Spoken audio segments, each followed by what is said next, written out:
Hi, good afternoon, everyone. First of all, thank you very much for joining. I can see multiple people have already joined for the session. Thank you very much for joining. I can promise you, you will not be disappointed because I have two fantastic personalities when it comes to the topic. I have Dr. Shanta, who is a senior academic fellow of SIC Business School and engineer, and I also known for ex-granted.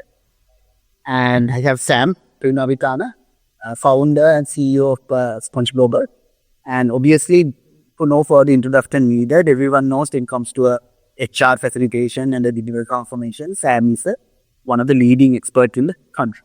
So thank you very much for accepting our invitation. Thanks very much for the session.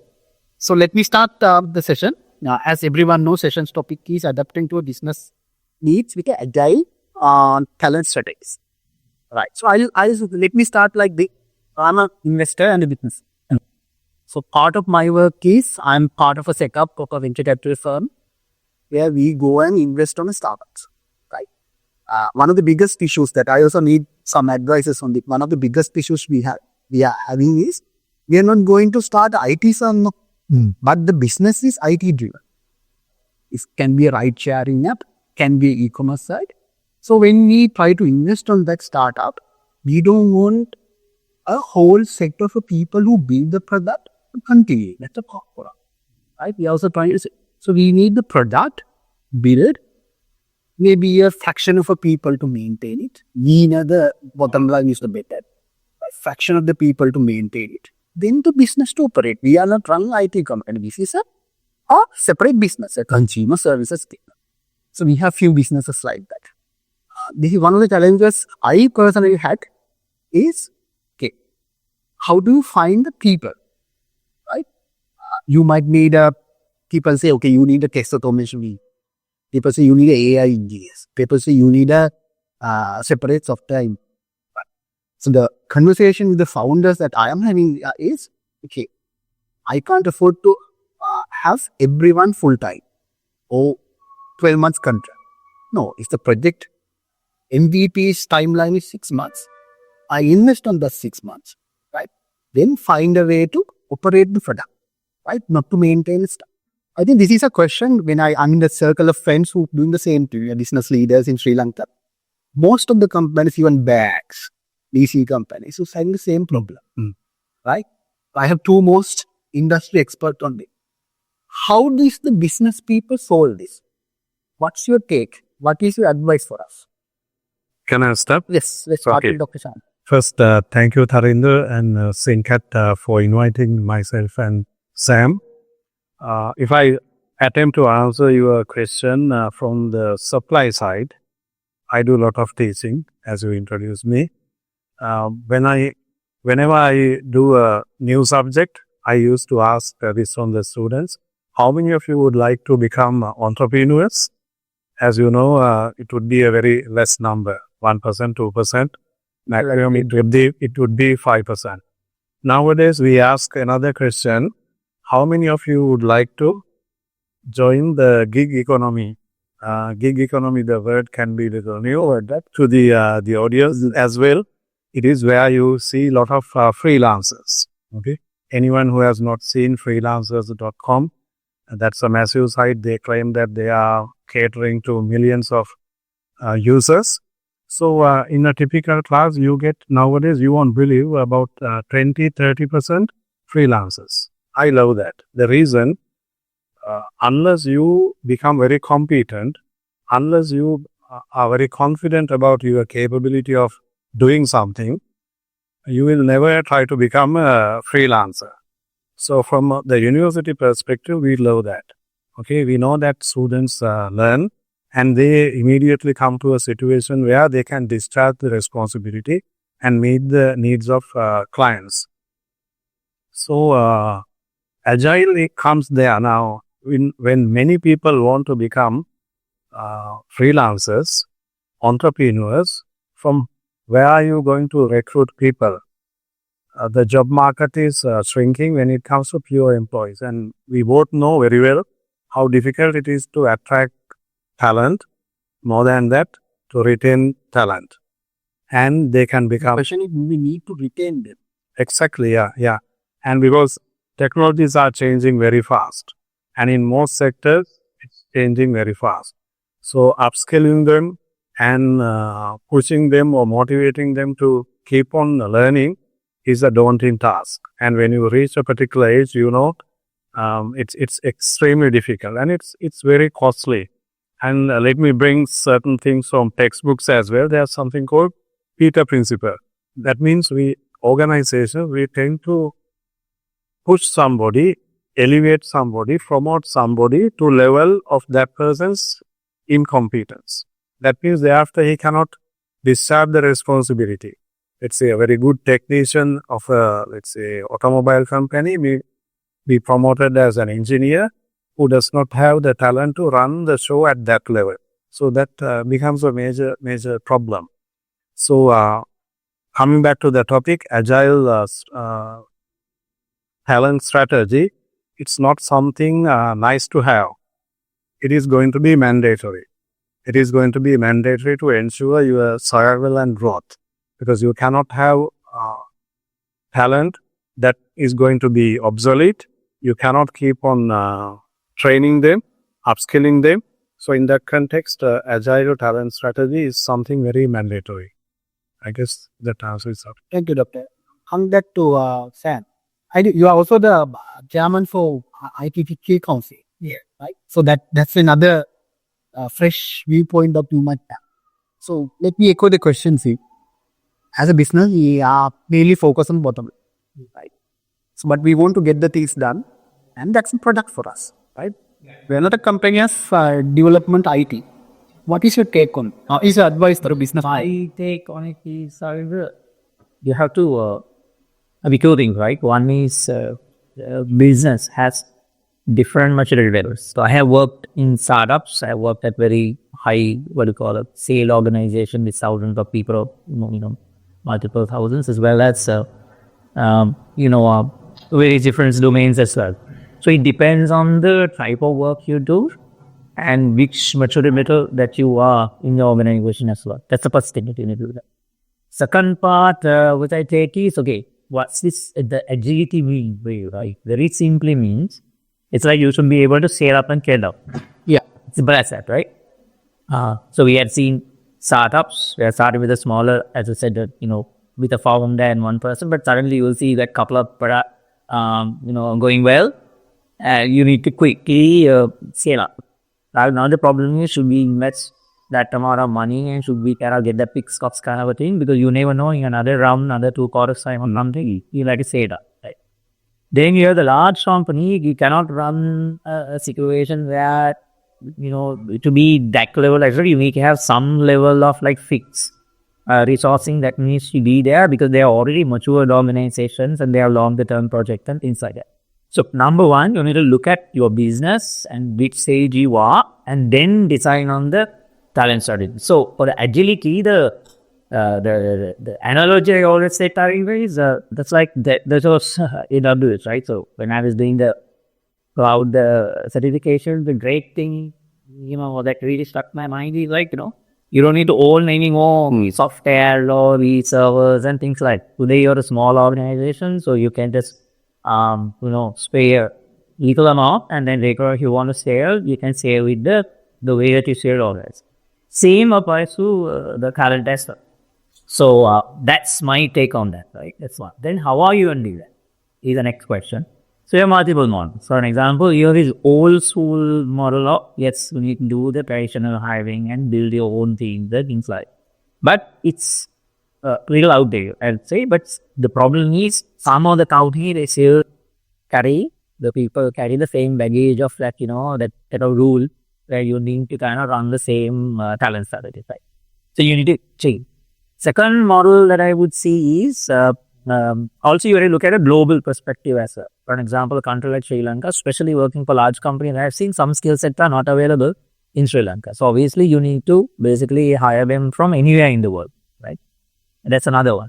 Third, I would have said that, as you said, you don't need to you don't have a longer term requirement for a particular position, as you rightly pointed out.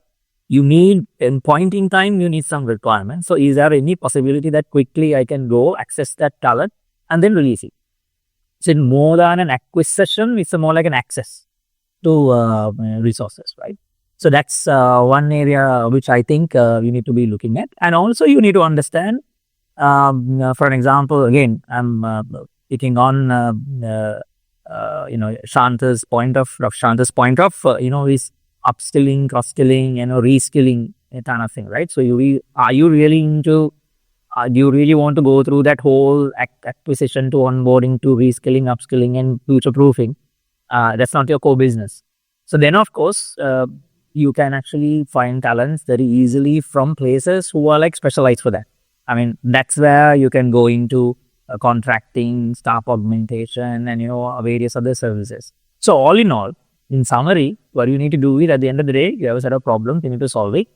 How quickly can I go and kind of access them? So there are multiple methods of doing so. So you can actually probably have a hybrid of these strategies as well. But it depends on where you are in your business journey. So that's my take on it, actually. Point. Now, there are two aspects for this. Now, I represent the business, right? Same way that employee, right? Now, you being with the sick, right? What is the take on the young people who's coming out on this? Because this is a fairly new frontier, right?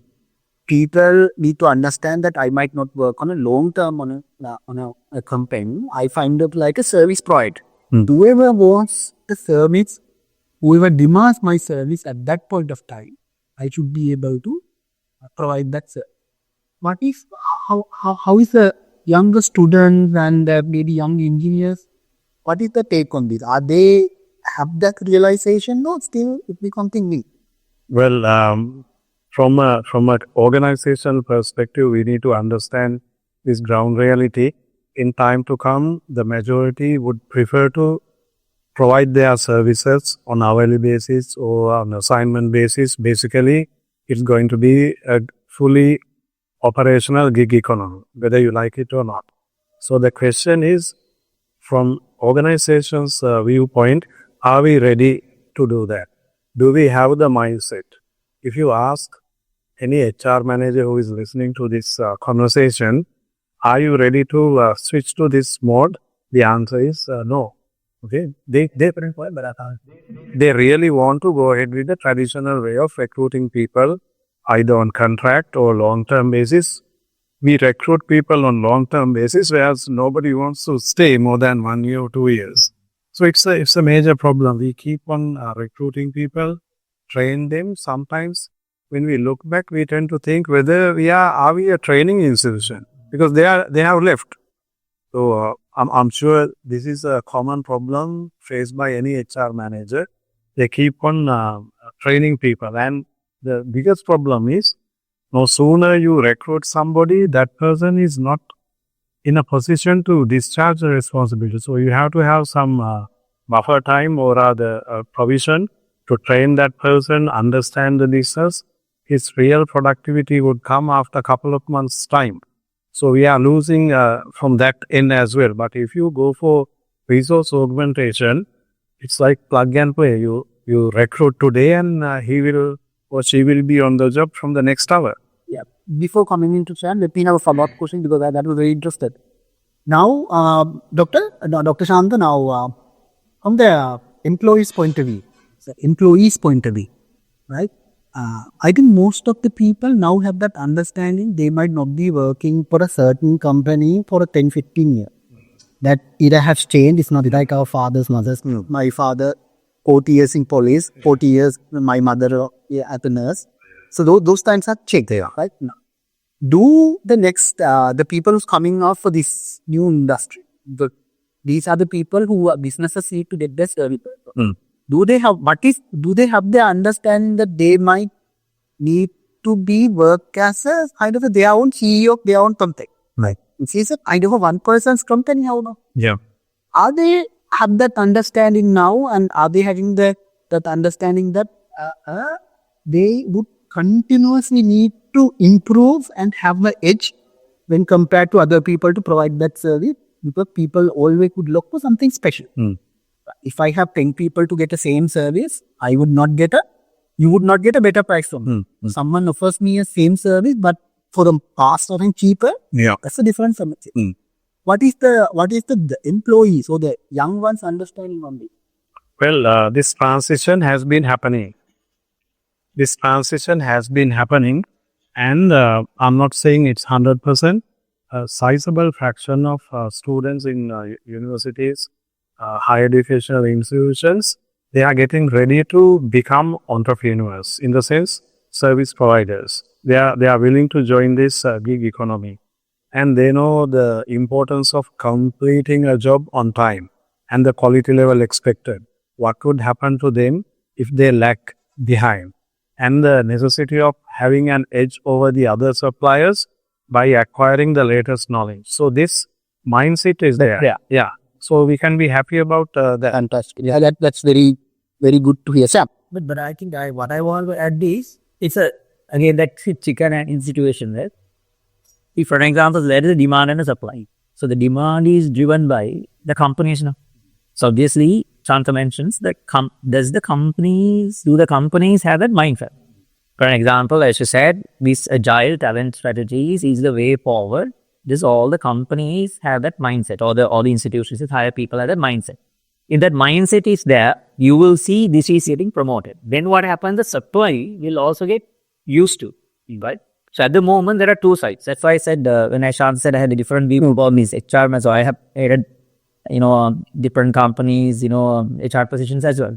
So this is a continuous fight that most of the time, internal fights that I had. One thing is, sometimes you have very rigid strategies. Like you need to have degrees in order to get hired.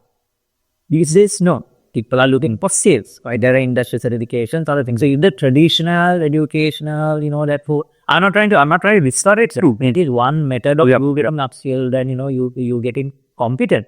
That will continue. But then from company and the organization perspective, you are looking at a particular skill set and how quickly I can get my work done. That's what we're looking at. The second one means, as I mentioned, so sometimes can we go for these, contract augmentation kind of model, because it is a problem. Talent retention is a problem, and also talent proofing, future proofing is also a problem. We are putting a lot of effort. That's not your core business anymore. Anyway, the third one is basically you use kind of, you are using billing losses and all. The economic cost is high because you can't resource them on time, right? The right talent at the right time at the right cost, right? So obviously, some companies, they fight with it. Fight with its company in the sense, the stakeholder. They say, no, we need the permanent teams. Otherwise, they are not motivated, they are demotivated and all those stuff. And then sometimes the whole thinking is there are people who are working like this, like in this gig and all, they are not motivated or they are not loyal. And no, their thinking is different. They are thinking, okay, if I get you full time, I can get you work like a slave, right? And I'm not telling that the slavery mindset is there, but I think you have control over you. That's the mindset they had. Second thing is, they said, of course, there is a genuine thing saying that, whether you guys are actually, aren't you distracted when you do multiple jobs. So I always used to say, hey, organizations are biggest distractors. When you're coming, your organizational stuff to sometimes talking about your promotions to this and that and all, you can see that can be a bigger distractor for you than working multiple 2 or 3 functions, right? But so if you combine that mindset of no, it's not going to work, it's not going to happen. So you, first of all, as an organization, needs to believe the talent asset is changing. So you need to kind of adapt to. Then what happens is you will see the demand side of it will be like that. Then what happens is the supply side will also get up. You really into that. I'll tell you one example. I will not mention the company names, but I work for a company. So a particular company was very rigid on that. They don't want to actually. Another company that had consulted, of course, they had very progressive, talent strategies. For example, even they used to have like a company set up outside Sri Lanka, and their contracts were even outside outside Sri Lanka as well. So you are not coming into the jurisdiction of the Sri Lankan rigid labor laws and things like that, right? So it gives them flexibility to operate. Then there was another company which says, okay, at a particular level below, you hire only either contractors or you go for the augmentation model, except for some skills that they wanted, like the longer term, requirements are there. Because obviously there is a cost factor also. I mean, for you have a longer requirement, you can probably hire them at a lesser cost rather than, getting it with a short term or from an augmented model, right? But then if it is like a changing, then the other model is that you need to do. And even at a particular level above, is also sometimes you don't need full changeable. For an example, just imagine a very strategic role with that. You don't have a day-to-day job, right? It's a very high-end strategic job that you do. So you probably need to look at that big picture, look at the context, and have certain strategic choices coming up. That's kind of, you can do it for multiple companies. Plus, there are benefits for the company as for the individual, because that type of resources are there's a shortage, high-end shortage. Right? So obviously finding them is also difficult. Number one. Number two, we'll say the company, if you want to retain such talent, you have to pay a lot, but you don't really need to pay that amount as well. Right? Then and you don't take the risk of carrying that burden. No matter the person can be brilliant, but you really don't need that person's 45 hours or 160 hours for you. You need only a fraction of great talents, right? So that's the company's going to get paid. And look at the individual. Individual also say, hey, look, I'm like great in this area. I have exposure. I have all the requirements for it. Now I don't have to work for one company. I work for multiple companies. So my earning capacity also within 2x, 3x. The other thing is I don't have to stuck with one company. Right? It's pretty boring. Now I work with multiple companies, which gives me different problems, different cultures, different situations. Obviously, it will be much more exposure. Yeah. So it's beneficial for both parties. It's just a matter of somewhere it has to start, or else the environment will have to start changing. So you don't have any other option but to change. And I'm actually thinking that it will happen coming. But as you rightly said, slowly, I think that is where it is going. You may need to anyway drop the old talent strategies and moving to more agile, the modern way of working. That's my take on. That's some solid points. I think that's very correct. Now, as an investor for me, as you correctly said, the labor laws, right? If you hire a person for a certain period times, there are some sort of very strict commitments, right? Which you don't want to take there, because from the business point of view, you are investing or cash flow for you are extremely hard-earned money, right? So you want to make sure you develop the product, get the MVP out where revenue generation happens, but whatever the burden, you want to minimize as much as possible. So I see this is a lot of investors on tech startups are happening, right? How do you see this coming into a corporates, the banks, financial institutes? A lot of banks have their own IT department. So for example, you go and ask on any bank. I am working with many banks. So with regard to consultation, training and things like that. You ask them, the recruitment is a big problem for them. Because other people are migrating, and some of the new generations, as you said, do not want to come and stay behind the teller, become a teller and being a counter kind of thing. So obviously there are certain technologies that is going to help that as well. For example, we get to see very soon a lot of automation work and kind of AI and agents and all these things are going to take over some of the lower end jobs, right? Which will be a solution for the company. So if you look at apparel companies, I know some of the CEOs of these apparel companies, their number one priority is what? Automation, right? So they're trying to automate. There are many benefits to it. One is because at the lower end of the pyramid, it's difficult for you to kind of resource, right? And it doesn't really give that cost benefit for you as well anymore. The second thing I would say, from the corporate point of view, as I mentioned you earlier, you need to sometimes have that proper, which we call the strategic talent, the resource management model being sorted, right? For example, there are essential skills, as I said, there are niche skills, and so you need to do that particular strategy properly. And then based on that only, as you rightly pointed out, that you need to kind of take an action, right? So, but it is not only for IT. I said, this is It's applicable to all the industries. apparel and services industries, everything, right? And as I mentioned, some of these industries get, the traditional job get disrupted as well, because we're talking about AI augmentation. For example, we'll say those days, you need to have a knowledgeable agent answering you. And when you say knowledgeable agent, that guy needs to go read all your products, your brochures and everything, and have a good understanding.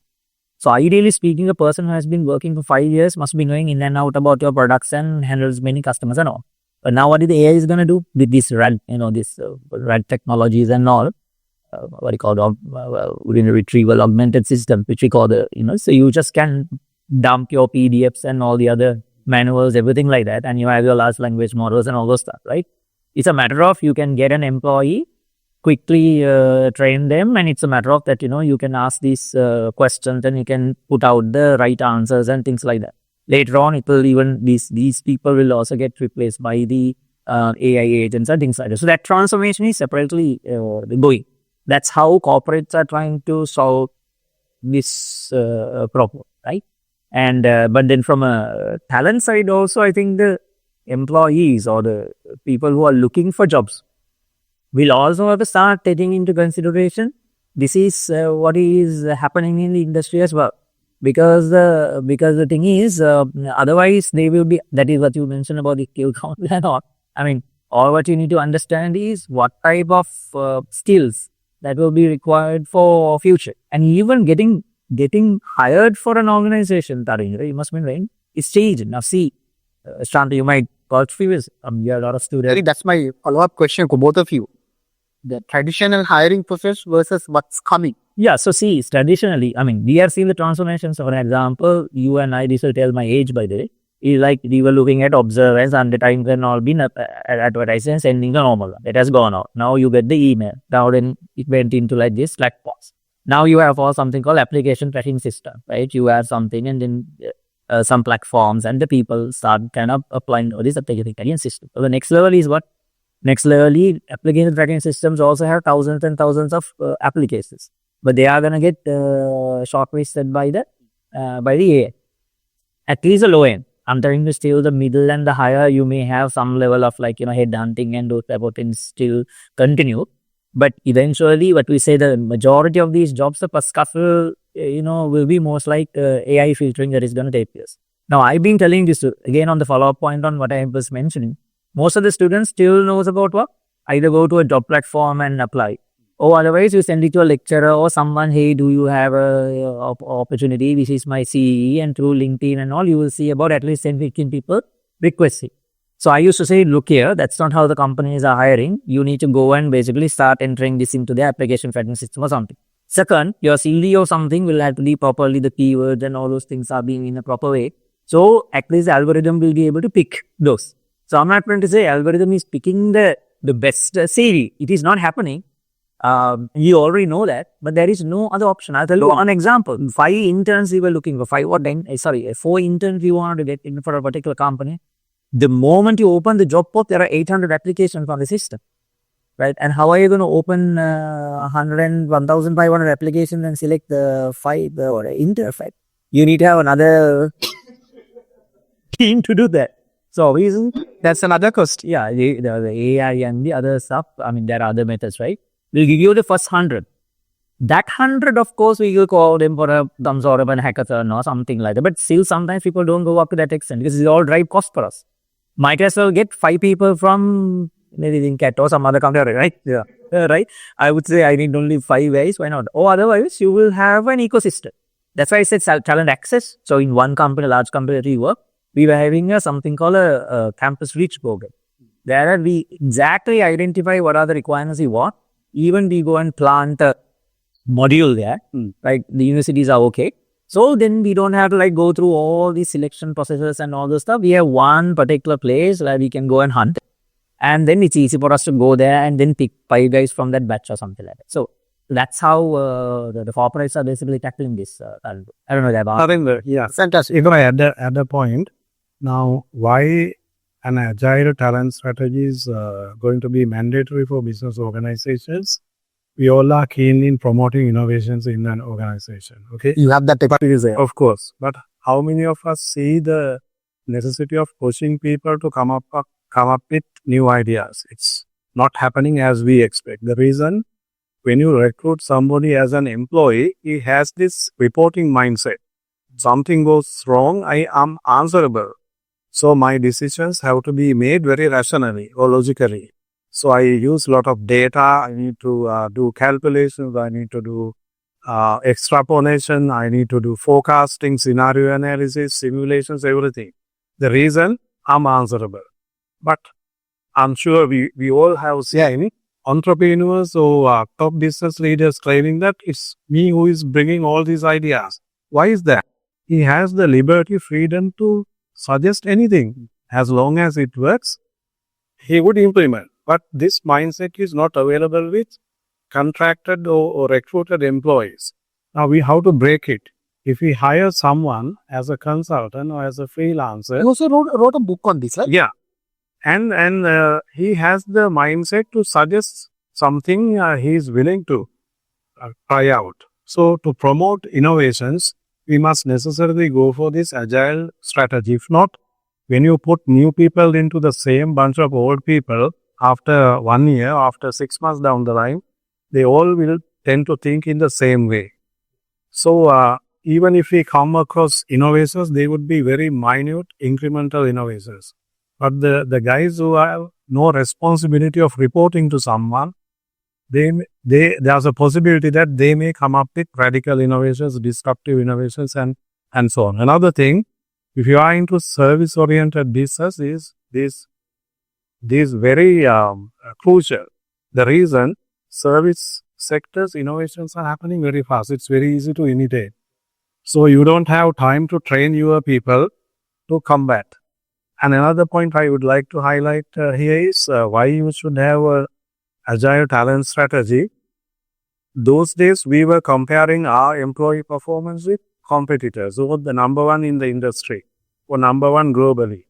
But that era is gone because we are responsible, because we are a member of a large, long value chain.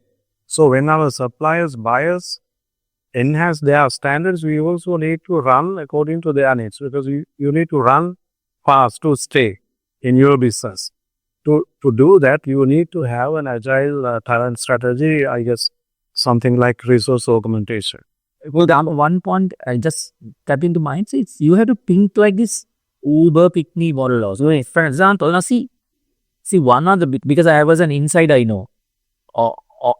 There's a truth in that as well, Tarik. The reason is our people are not very credible also.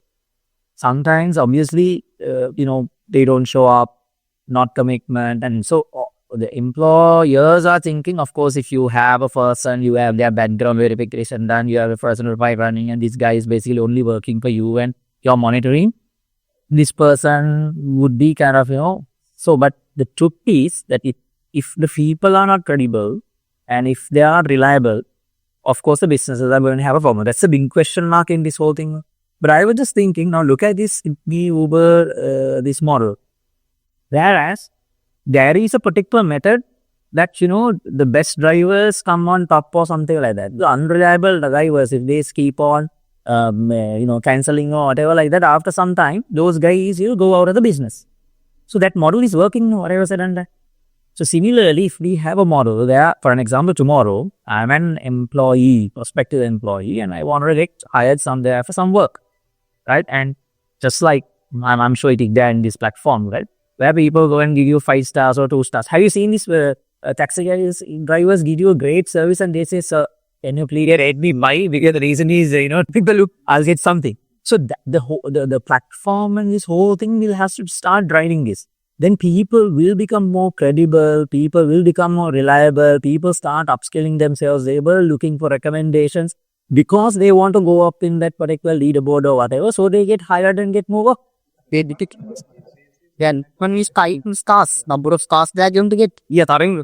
Yes, this is exactly correct. Now, one of the biggest challenges we face in Sri Lanka is the mindset to have or rather earn a monthly salary. Yeah. Unless we break this mindset, organizations are going to struggle forever. Because in most of the other countries, you are paid by on an hourly rate or hourly basis. So to meet this hourly rate requirement, you have to upskill yourself. Okay.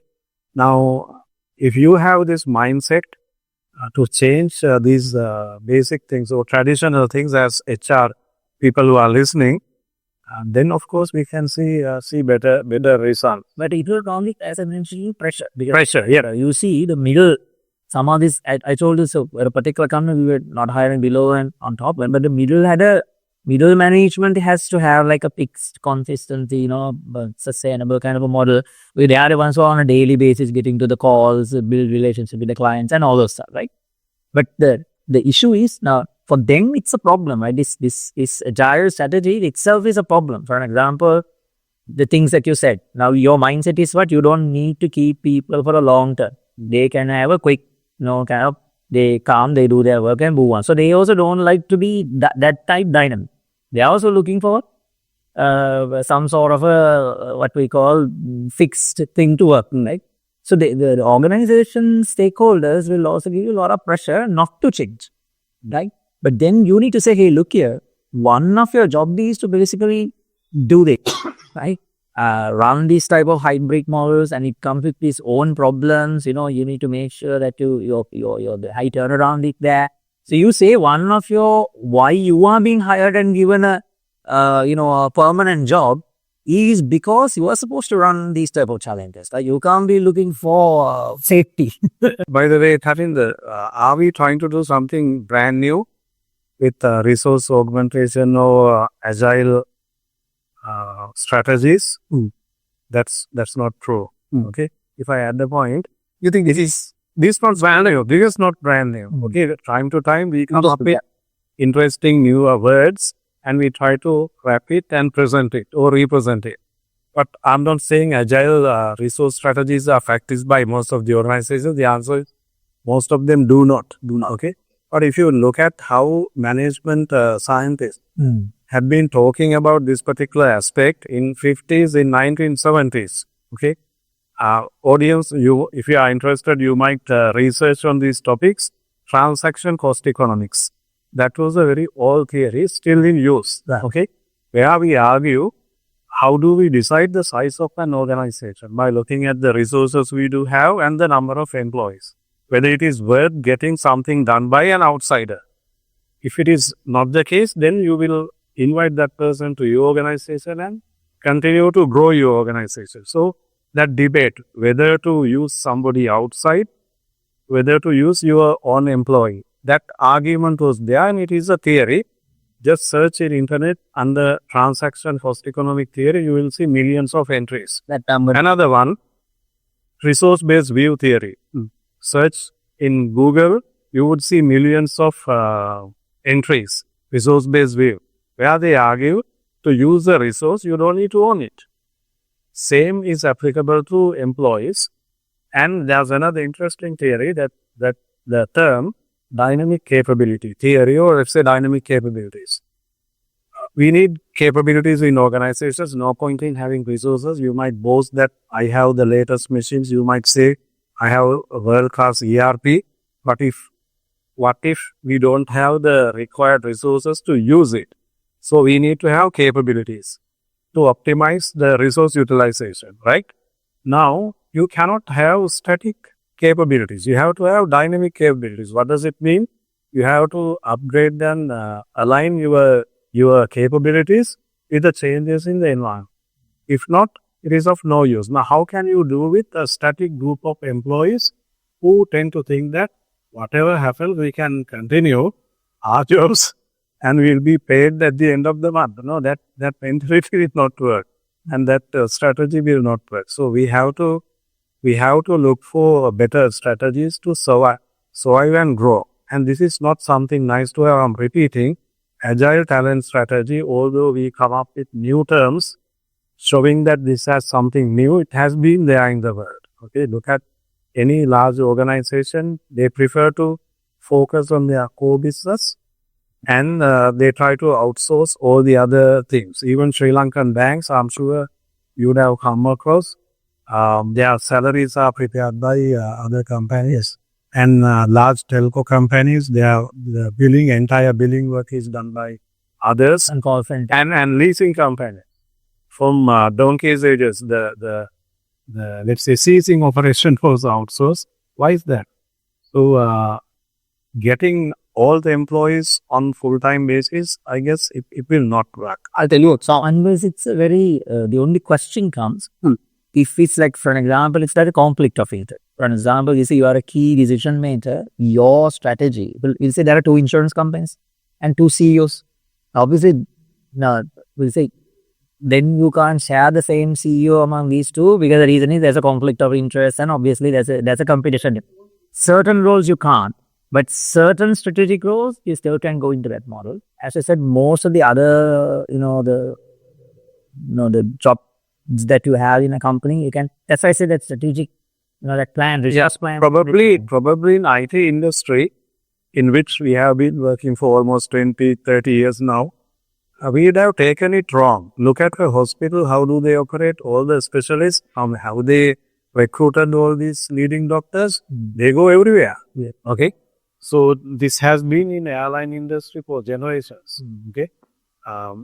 This agility was there in industries, but in IT industry, probably due to the lack of competent talent at that time. I remember when I was a banker, we had consultants for IT. The bank was in the process of transforming their systems. They were in the early stages of computerization. Then came the problem: what if they leave, the consultants? So they immediately negotiated them, took them on board as permanent employees. Okay, so that mindset was there in IT industry at the beginning. These talented employee, I hate to own that person. Yeah, of course. That era is gone. But in the ecosystem, you need to have very reliable partners also. That's the other thing, right? I'll tell you one experience that I had. This is a continuous conversation. In go and invest on a company, you have a conversation with CEO or the founder.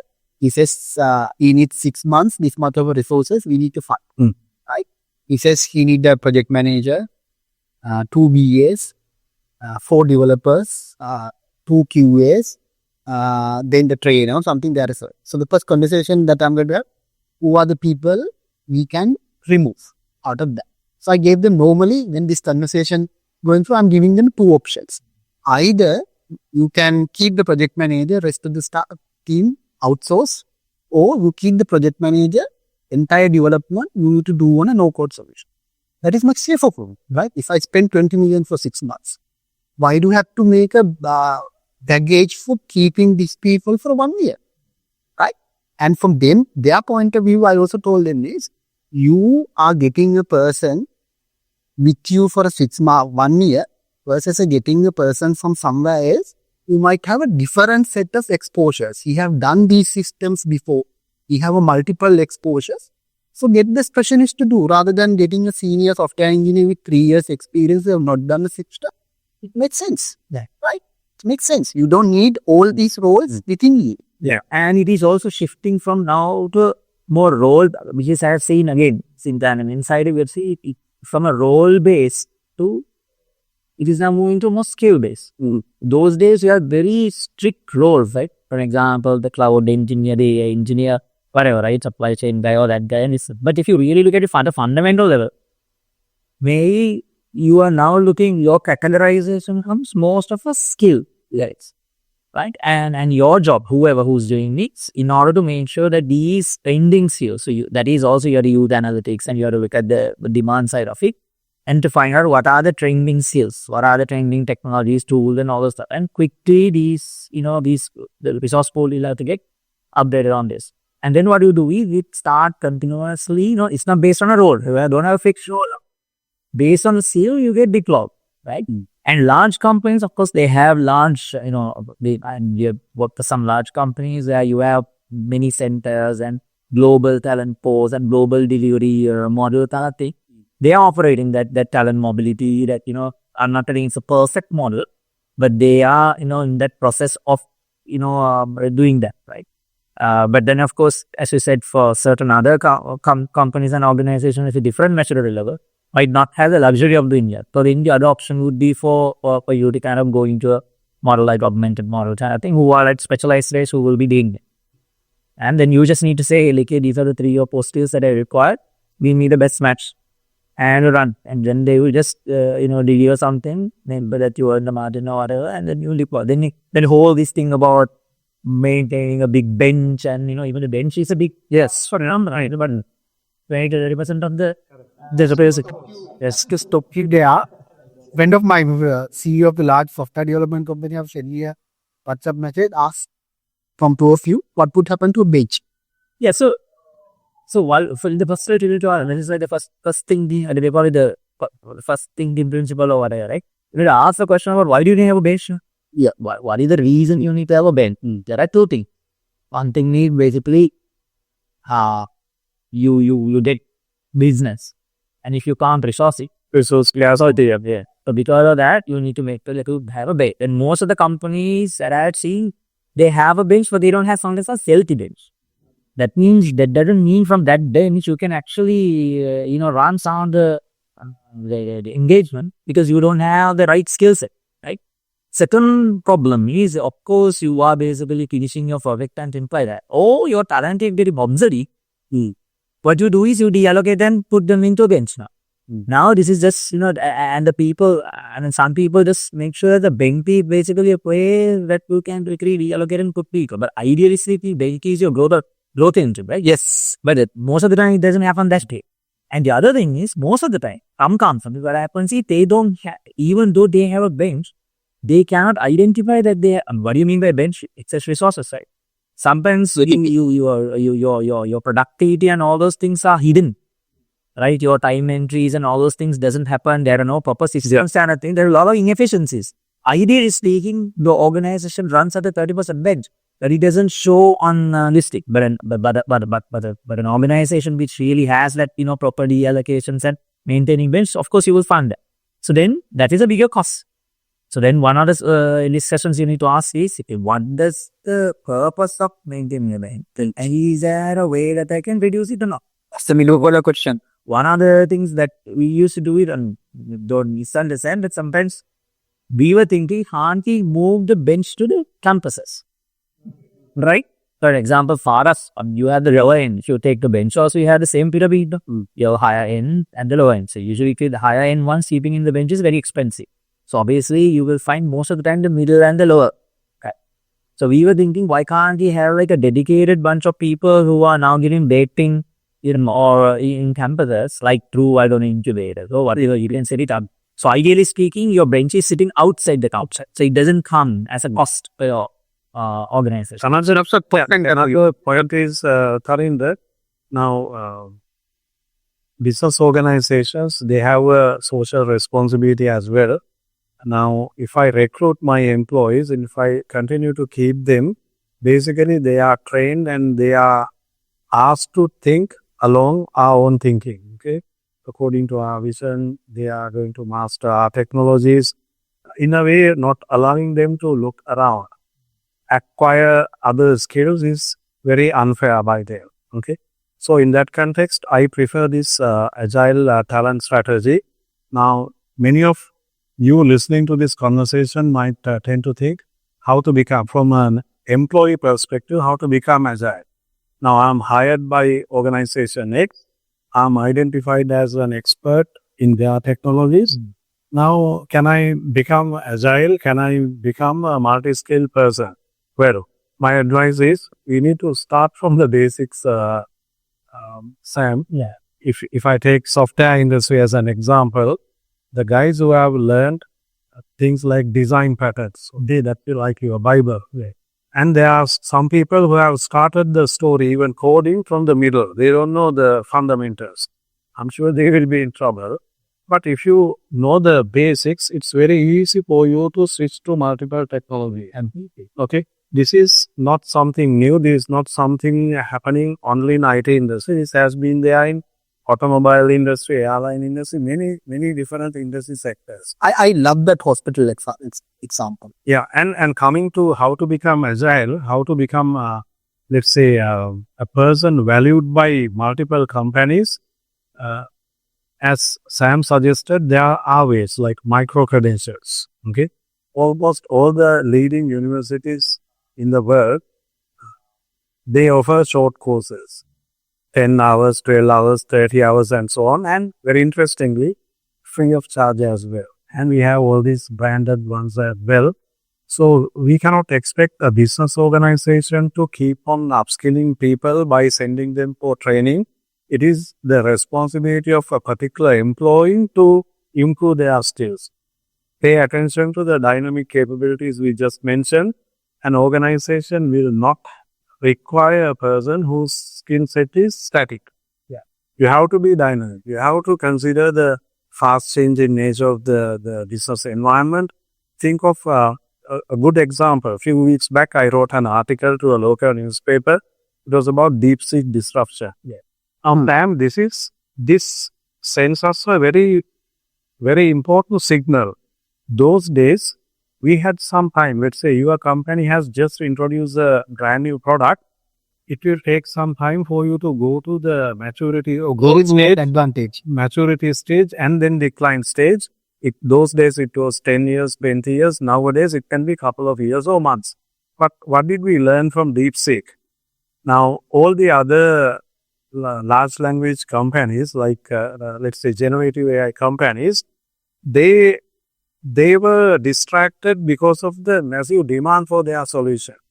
They never wanted to improve. They never wanted to rather bridge the gaps in the solution. Let's say it's resource hungry. You have to have the systems to run, and there were a lot of deficits in the product. But they My estimation was starting Yeah, from of course. billion. You need billions. Yeah. Then came DeepSeek, and they saw the opportunity. Now the message I want to convey is there are disruptions happening. You cannot rest. Even during your product in its infancy stage, initial stage, there can be a disruptor who can come up with a totally different product. Can become Those days, we use something called technology S-curve. Okay, by looking at technology S-curve, you can decide how long your technology will survive in the market. When the technology does not give a boost in productivity, we know that there will be a competitor who will come up with a complementary technology. So ultimately, we have a long technology S-curve. All these things have gone for 6 with this kind of things. The summary, your product, irrespective of its stage in the life cycle, can be challenged by a disruptive technology. So who can think in this way? Outsiders, not your own guys, because your mind is programmed based on your silos. To Technologies. give an example, I think before when starting, somebody was asking. So there was a particular client that I was working with. They had close to about, I think, 150 or 200, automation testers. Nothing. They were using all, I don't know, they need to have a particular skill set, and it was in high demand, right? Because you have to have this technologies like Selenium and, Java and some programming knowledge and things like that. So the key is in, when they call was difficult for them to hire also, and there was a high demand, and about 1/3 of the company was running on that. Immediately, as you said, this generative AI model came, and they came up with some sort of a UI based thing. Now you can take a normal person to kind of, fill that whole thing and press the button search, and you will see the code is getting, written into this. And when you look overnight, the client, and actually that is the other problem, right? I mean, that is something to do with the business, because they were not, there was no client diversification. They were basically dependent on one main client. Overnight, 50% of them were on the bench. The contract came into an end. I think I don't know, they did a premature ending or something like that. So they said, look here, we don't need this many people. And 50% of that particular team was reallocated and put it into the bench. And what are you going to do after that? Of course, the HR person went through a lot of, trouble of, how am I going to now do VRSS and this and that, and, how can I redeploy and things like that. That's even difficult in our context. He spoke about it, that just limiting the damage. That is just... Another question that would come to the minds of HR managers would be, everybody is talking about Agile Talent Strategies. Where should we start? My suggestion is start with your next project. Yeah. Okay. rather than waiting until the board of directors would approve a new policy document. You don't need to wait. You can start with your new project. Try this out. I guess it will work. So having resources from outside organization is always advantageous. I'm sure you will have come across this term open innovation, which is becoming very popular across the world. Open innovation is nothing but organizations have realized that they cannot have all the best brains on board. That is not doable. I'm not telling you something brand new. Some 20 plus years ago, one of the leading FMCG companies in the world is Procter & Gamble, B&G. They came across a very, very challenging situation. They had 1,000 not top scientists on board, but they realized the fact that there are better brains outside the organization, how to harness their knowledge. Then they, instead R&D, this the R&D team, okay? Instead research and development, they came up with a very interesting proposition. It goes as connect and develop, C&D. If you go to P&G, Procter & Gamble website, it's still there. Yeah. And what they did was, it's like you invite outsiders to come and help. Okay, it's crowdsourcing, nothing but crowdsourcing. But the fintech, those days the word crowdsourcing was not there. So they created a portal, invited all top scientists. Are you interested in working with us on assignment basis? And they are still practicing it. No, I can remember I think some part of the world, you have these fintech sandboxes. Yeah, even in Sri Lanka we have. Right. You have the fintech sandbox is there. Sandbox is there. So, I mean, you get a lot of innovations happening and you can see these ecosystem partners and just expand the innovations from there. And one of the biggest challenges we do face I worked in many different industry sectors. People are afraid of coming up with new ideas. Although the top people, they kept on demanding that you need to come up with brand new ideas, new innovations and so on. Why does it happen in that way? Here's an example. If you are trained as, let's say, your background is automobile engineering, let's assume, in the university they have taught you how does it work, an internal combustion engine is working. So you have to have petrol or diesel to show your professionalism in your career, in your organization, in your industry. You will never challenge those principles you learn. Yeah. So how do I show my professionalism? Now, even in my MBA classes, I keep on saying this. If I'm a banker or an accountant, I'll continue to worship debit credit principle. I will never challenge that. The moment I challenge that, people would see myself as unprofessional or my chartered membership would be remote. Yeah. But somebody who does not have these qualifications or this kind of, let's say, baggage thinking, they come up with a brilliant idea to change. So somebody who has never studied automobile engineering may extract hydrogen from water and power the engine, which is happening now. Okay, so in organizations, we tend to hire people who are experts in particular domains, but their thinking can be very tunnel kind of thinking, no lateral thinking. So a lot of people are talking is about Elon Musk, like, SpaceX and reusability of visit. I mean, this is like the buzz thing, right? Now here you have an opportunity to do it with your own talent. Yeah. Right? Because it's a fundamental thinking, no? What was he thinking? He was thinking about, hey, rocket travel or whatever, traveling is expensive. You ask a simple question about why it is expensive. It's not reusable, right? I mean, I was listening to somebody, I think it was Sanjeev or someone who did a podcast. He was telling, he nicely put it out. He said, it's like, a car. You use one time and throw the car. You use your mobile phone, one call and you throw. Same analogy, right? Now he's thinking, why can't, just like the mobile phone being used for multiple calls, just like this thing, why can't I use a rocket? Here comes SpaceX. Here comes, Elon Musk and all the rest of it, right? Now you can do a similar thing in your own organization. But you are not willing to take that risk. You are just glorifying Elon Musk and not doing whatever you have to do in your organization, right? So it's all about taking the risk. And because people don't like to fail, I mean, you heard about this mental biases, right? When they call the intuition, mental biases and heuristics and all the stuff, right? We learn. One other thing is people are loss averse. More than the gain, you have a similar gain and the loss. Your tendency is that the loss aversion, you put more weight. because of that, you always say, hey, I'm going to do this thing and get screw up. I'm going to be kicked out from the company and, I'll lose my branding and my reputation and all. Might as well run with the same thing, right? But nobody wants to like really do a new thing and then make sure that it works. And if it is a success story, here we go, right? It's a success story. Now we can replicate, and you can always say it as a, and wear as a badge of honor also. Even if it is fails, it can be a badge of honor. I'm trying to do this one, it didn't work. That's how happened in the, what do you call this, the ecosystems like what they call Silicon Valley and all. You do a startup and you fail, still it's a crown and a badge, right? Saying that, it's just like a Harvard dropout. We need to have that level of thinking in organization that's well. Hey, it's to do something. They have failed. I thought actually only half an hour has gone. Apparently, a one hour gone. Discuss it was to Especially at a point, there's an interesting statement. If you want to fail, fail early. That's right. Yeah. Okay. That's If not, fail fast. If not, you are using investors' money. Okay. But how can you fail early with much of a commitment. exactly? So, Yeah. So, for the interest of time, I'd love to discuss, and I actually didn't get, we took 1 hour. I thought it was 15 to 20 minutes, but apparently now it's 3:30. Yeah, it's interesting. So I'll give you 2 minutes each to have a closing remarks on the same topic. We start with Dr. Shanta.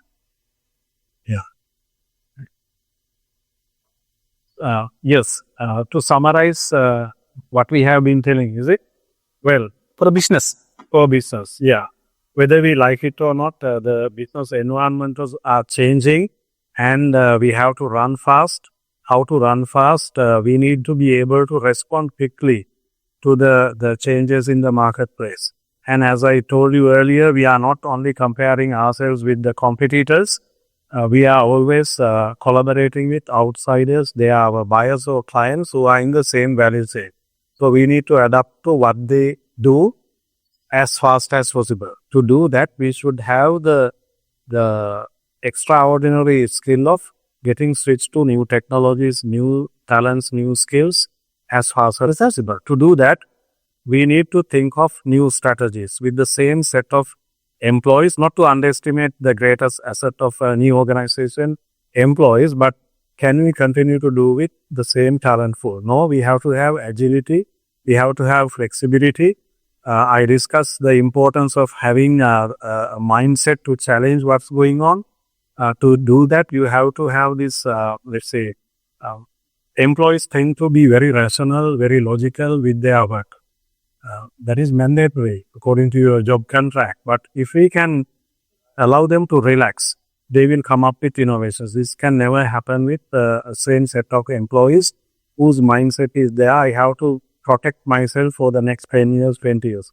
On the other hand, the new generation employees, they are not willing to join business organizations with long-term commitments. However much we try to convince them, HR managers, whether you like it or not, you have to accept this as a fact. You have miserably failed. I was the head of HR of 2 companies for more than 12 years. I failed because people do not want to. When we talk to them about probation period and confirm the employees, during the probation period they leave. So we have ultimately become, most of our companies, if you are high tech, this is very valid, you have become training institution to the industry. So how to challenge this? We have to be prudent enough to be agile with our talent management strategy. And before coming into Sam, just a quick remark, quick add on to Dr. Shanta. We as a businesses owe that to the country as well, right? Because it's not about selling for Sri Lanka now. If you have a SaaS product for Sri Lanka, $1 per month, you would have $5 million, right? Entire year is $60 million. I know it's a lot of money, but as investor, if your total addressable market is the top mark, it doesn't generate that unicorn or hopes and dreams. Yep. Right? So you have to go outside. When you go and competing outside, you need all these strategies coming up, right? Lower cost. Sam. Yeah, so my one is very simple. I think the word is reimagine. I think I would say reimagine talent. And because the reason is, you see, if you look at the last 2-3 years, I think I must have gone into so much of discussions. They're talking about the same thing: talent shortage, talent crunch. expensive, migration, what do you call retention, attrition, on and on and on. So when something is going on and on and on and on, if you are not rethinking and reimagining, that means that is, I had to say what Einstein said. If you are trying, I call insanity, and you are trying to do the same thing over and over again and trying to expect a different result, right? So here's the thing: there are methods. I mean, you can use a framework like design thinking or whatever like that, and get into a room and think whether you can basically, reimagine the way that you run your business, particularly your talent strategy in this year. I mean, I'm sure you can find. So I was informed there are a few questions from the audience. So let's take one. So it says many organizations face challenges of Gen Z candidates expecting high salaries despite limited experience and skill gap. How can companies strike a balance between attracting young talent and maintaining the fair compensation structure while also encouraging the skill development? Yeah, I mean, some answers, so they are in a conversation as well, right? So basically, you are again looking at this thing as a very isolated thing, right? So you are thinking about the new people and their company salaries and all those stuff. So, but then if you really look at it, I mean, I will not go into technicality, but in an organization, there is a maximum that you can hire, and there is something called, we call them the percentiles, right? Whether you are on a 50th percentile or the 70th, depending on. So sometimes these smaller companies, for them to attract talent is difficult. You have to pay more money. And if it is a large company, because of the brand reputation and things like that, the stability and all, you can relatively pay a lesser amount and get so depending on that. So in this case, they're talking about, whether the youngsters are asking for more salary. So the other question you need to ask, whether those guys are getting those salaries on, yes or no? Right now, for example, I tell you one example. Now, there was a particular technology we were running. They were asking for more salaries. More and more salaries, saying that, okay, this is like a demand still. We need more salaries. So I was, as a head of HR at that time, went to my global head and said, look here, I'm having a lot of pressure. Now these guys are asking for more salary than nothing. He asked me only one question. Tomorrow, we send over 50 to the market. Do you think how many of them will get? No higher. So, for an example, they can get that question. I said, Sam, look here, I'm pretty sure all 50 is not going to get hired. Probably 4 guys might get hired. You tell me those 4 guys' names. I will probably pay them double the salary or whatever and keep it. And I'll also see why they are so important. The similar goes here. People can ask for main questions. They might not have the skill development and all those stuff, right? But it's all about that is a particular price that you can pay and you will pay, and the market is willing to pay. Just because they ask, that doesn't mean that you can pay. And if a company goes and do that also, you will see it is impacting their margins and all those stuff. And at some point, it's not become sustainable for the organization, right? And then you look at whether there is any other ways of basically managing that. I don't know. Not what's okay from that. No, the same thing. What I would like to share is now, from an employee perspective, we have to be fair by our organizations. Okay? Demanding high salaries which are not economically feasibly will not work, and such organizations can fail. But if you are very confident about your talents, there are technology platforms like freelancer.com to Uptap to Fiverr to whatnot. Yeah. Okay? Do it there. Or let's try to build the ecosystem here where this gig economy is very, very popular. Yeah. And those who are not confident about their talents, about their competences, let them join as ordinary employees on full-time basis where they are paid at the end of the month. Let's try to inculcate that kind of a culture in Sri Lanka. The guys who are super performers, their charges are very high, assignment basis, hourly basis. Let organizations to hire them on short-term basis. Ordinary people will only join business organizations for months or years and years. Don't take me wrong. Somebody has to share this message with the audience, so I did that. So I don't know, the time is up. But again, you are the problem, the company is the problem. For example, you want to hire a person for 100,000 for the whole month. Now, we also need to understand, I just took 100,000 as just a figure, but probably people are not, people can't survive with that 100,000 outside. But our law or something doesn't say that this guy can work in 3 places for 100,000. Yeah. Then you can get your work done for 100,000. This guy will work for 2 other places and get 100,000. He gets 300,000. Everyone's happy. Everyone's happy, right?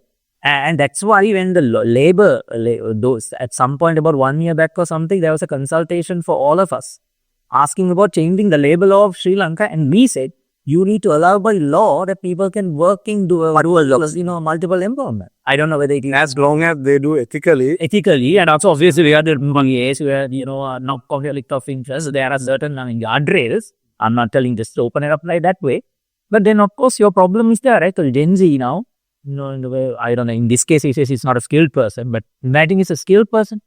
But there is a maximum amount the company can pay for a person. Yeah. I will pay that, and I will say rest of the other you go and work somewhere and get other money. But we are not allowing that to happen. That's the problem. So I think that's it. Our time is up. I would love to have additional 1 hour, right? But unfortunately, we haven't planned for that. But I love the conversation. Thank you very much for very, very interesting ideas shared. I must say I have learned a lot also. I got my few concerns that I also have the answer. Thank you very much. I hope the audience also enjoyed the session with the 2 experts, one of the industry leading experts. So thank you very much for joining. Thank you very much, Sam. Thank you very much. thank you for having us. Thanks for inviting. Hopefully it's useful for the audience.